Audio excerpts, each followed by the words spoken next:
สลิปไปก่อนปอกไปตัดต่อคลิปหวานอีปากปะเนี่ยมีคนมาหลักไปขายมีซองตลาด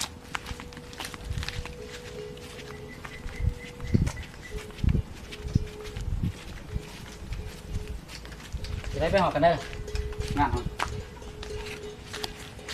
แต่ FC ยังทำห้าอยู่ผมคิดย่อมนะเปิดขึ้นมามันจะค้างเครื่องมันนักโปรแกรม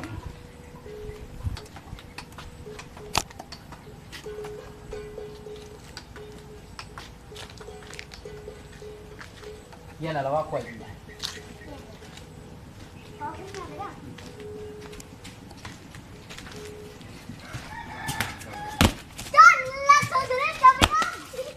ฮะตัวจังสันงวยโอ้ยังตัวหนึ่งมันเหี้ยมาแต่ใช้เลยจุวันนี่พวกได้เลยนี่จุวันมาหาหลักลูกศิลิปไปดูเช็ดหน้าตำรวจก่อน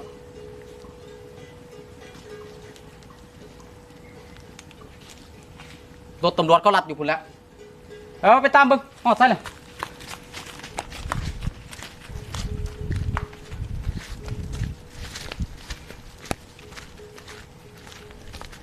โอ้ย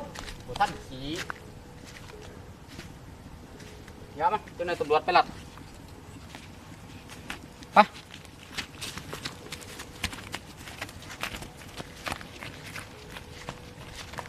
นายตำรวจน่ะ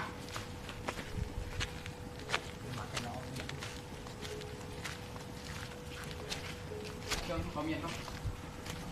มาดิไป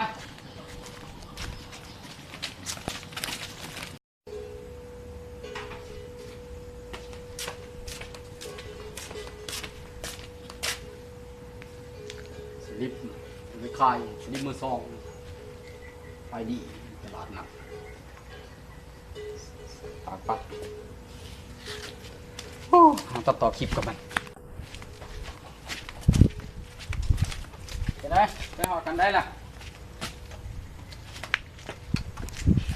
โอ้ยไปฮะเดี๋ยวตัวลง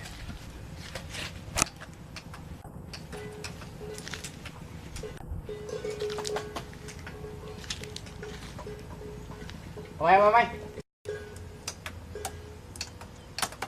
ตัดต่อคลิปนี่นะจะได้บอกขอบช่วยบุกนะ